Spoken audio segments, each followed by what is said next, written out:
आम आदमी पार्टी से राज्यसभा सांसद स्वाति मालीवाल मामले में शुक्रवार को मुख्यमंत्री अरविंद केजरीवाल के करीबी बिभव कुमार की दिल्ली के 30 हजारी कोर्ट में पेशी हुई। पेशी से पहले बिभव कुमार का मेडिकल हुआ। सुनवाई के दौरान बिभव कुमार को कोर्ट ने 4 दिन की न्यायिक हिरासत में भेज दिया है। अब उन्हें 28 मई तक न्यायिक हिरासत में रहना होगा।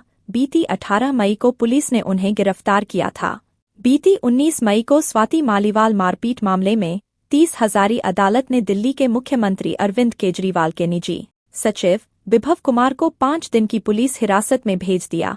बिभव कुमार के वकील ऋषिकेश कुमार ने बताया था कि पुलिस ने 7 दिनों की रिमांड मांगने के लिए आवेदन दायर किया था, जिसमें से 5 दिनों की रिमांड दी गई। 23 मई को उन्हें फिर से पेश किया जाएगा। इस दौरान उन्हें अपने वकील से मिलने की अनुमति दी गई थी। जांच और उसके परिवार के सदस्यों को भी यदि चिकित्सा आधार पर किसी दवा की आवश्यकता होगी तो वह प्रदान की जाएगी। अदालत ने बीते शनिवार को कहा था कि राज्यसभा सांसद स्वाति मालीवाल पर हमला करने के मुख्यमंत्री अरविंद केजरीवाल के सहयोगी बिभव कुमार की अग्रिम जमानत याचिका निरर्थक हो गई है, क्योंकि उन्हें गिरफ्तार कर लिया गया।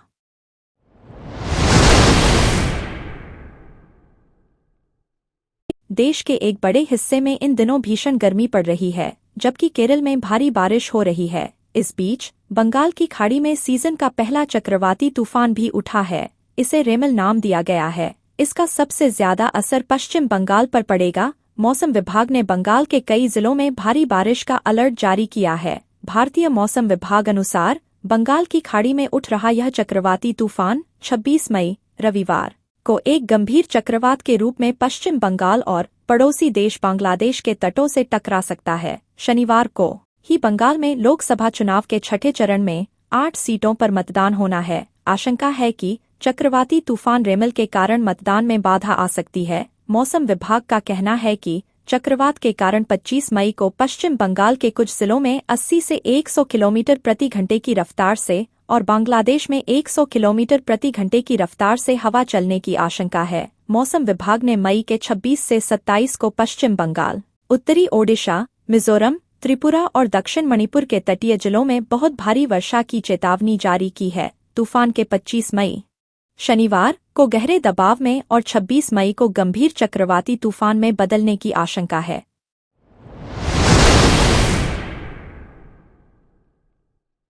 कुशीनगर के पडरौना मार्ग स्थित राष्ट्रीय शोषित समाज पार्टी के कुशीनगर विधानसभा क्षेत्र के कस्या कस्बा स्थित कार्यालय पर बृहस्पतिवार की देर रात अराजक तत्वों ने कार्यालय में तोड़फोड़ की। इसको लेकर कार्यालय पर भगदड़ मच गई। आरोप है कि तोड़फोड़ कर दौरान फायरिंग का भी की गई। इससे नाराज कार्यकर्ता रात को ही थाने में पहुंचे और तहरीर देकर कार्रवाई की मांग की।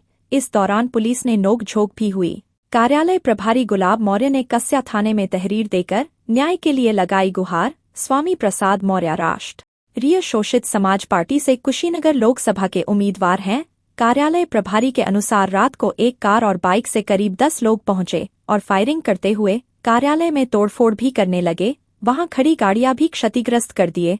उसके बाद जान से मारने की धमकी देते हुए चले गए। इस संबंध में एसएचओ कस्या गिरिजेश उपाध्याय ने कहा कि मामला संज्ञान में है। सीसीटीवी फुटेज और तहरीर के आधार पर जांच किया जा रहा है।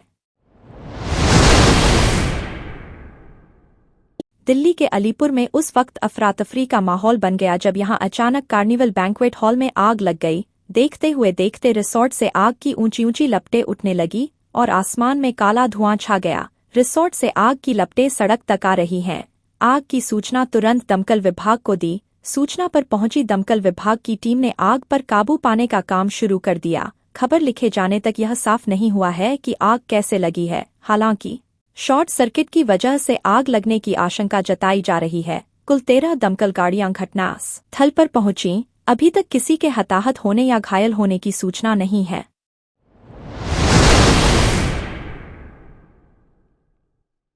बॉलीवुड अभिनेता नवाजुद्दीन सिद्दीकी अपनी प्रोफेशनल लाइफ के अलावा अपनी निजी जिंदगी को लेकर हमेशा चर्चा में चलते रहते हैं। अभिनेता की निजी जिंदगी अक्सर विवादों का शिकार होती रहती है। हालांकि अब नवाज ने की बेटी शोरा का एक क्यूट वीडियो सोशल मीडिया पर तेजी से वायरल हो रहा है, जिसमें अभिनेता की बेटी रैंप वॉक करती नजर आ रही है।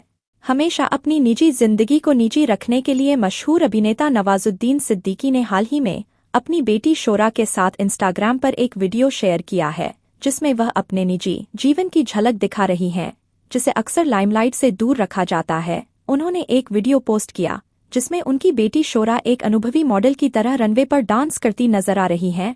क्लिप में शोरा शानदार तरीके से डांस करती नजर आ रही हैं, जिससे उनके पिता नवाज उन्हें अपना इन-हाउस मॉडल कहते हैं। वीडियो उनके रिश्ते के प्यार को बयां कर रहा है। अभिनेता का यह वीडियो उनके फैंस को काफी पसंद आ रहा है।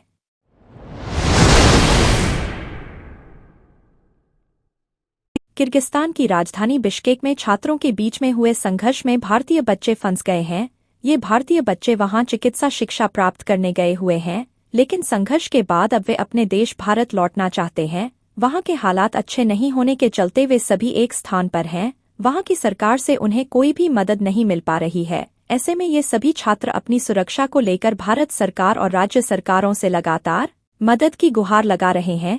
किर्गिस्तान में फंसे भारतीय बच्चों में छत्तीसगढ़ की एक बच्ची आयशा शिरीन रॉय भी है। बच्ची के घरवालों का उसकी सुरक्षा को लेकर बुरा हाल है। वह भारत सरकार से लगातार उसे वतन वापस लाने का अनुरोध कर रहे हैं। गौरेला पेंड्रा मरवाही के रहने वाले परिवार के सदस्यों का कहना है कि आयशा मौजूदा अशांति से डरी हुई है और अपने वतन लौटना चाहती है। परिवार ने यह भी बताया कि बच्ची से संपर्क नहीं हो पा रहा है। बिश्केक में भारत के दूतावास ने शुक्रवार को कहा, बिश्केक में हालात शांत बने हुए हैं। दूतावास किर्गिज गणराज्य में चिकित्सा विश्वविद्यालयों के साथ काम कर रहा है ताकि उनकी चिंताओं को दूर करने के लिए पास के अंतर्राष्ट्रीय हवाई अड्डे तक उनके परिवहन की व्यवस्था की जा सके।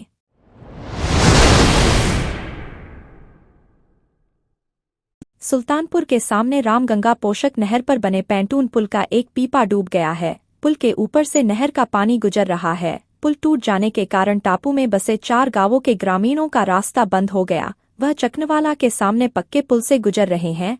रामगंगा पोषक नहर व गंगा के टापू में सुल्तानपुर, अजीतपुर, कादराबाद, धाको वाली गांव है। चारों गांवों के ग्रामीणों का आवागमन सुगम करने के लिए सुल्तानपुर में हर साल पैंटून पुल लगाया जाता है। वह 3 से 4 किमी का चक्कर काटकर चकनवाला के सामने बने के पुल से गुजरने को मजबूर हैं। जे गोपाल सिंह का कहना है कि पुल के टूट जाने की जानकारी है। उन्होंने पत्र लिखकर अपने आला अफसरों को अवगत करा दिया है। नहर का पानी कम हो जाने पर डूबे पीपे को निकाला जाएगा। दोबारा पुल का संचालन कराया जाएगा। बताते चलें कि बीते बृहस्पतिवार की रात पैंटून पुल से कोई भारी वाहन गुजर गया, जिसके बोझ से पैंटून पुल बीच से टूट गया। इतना ही नहीं, वाहन के कारण पुल का एक पीपा डूब गया। पुल बंद हो जाने के कारण टापू में बसे 4 गांवों के ग्रामीणों का रास्ता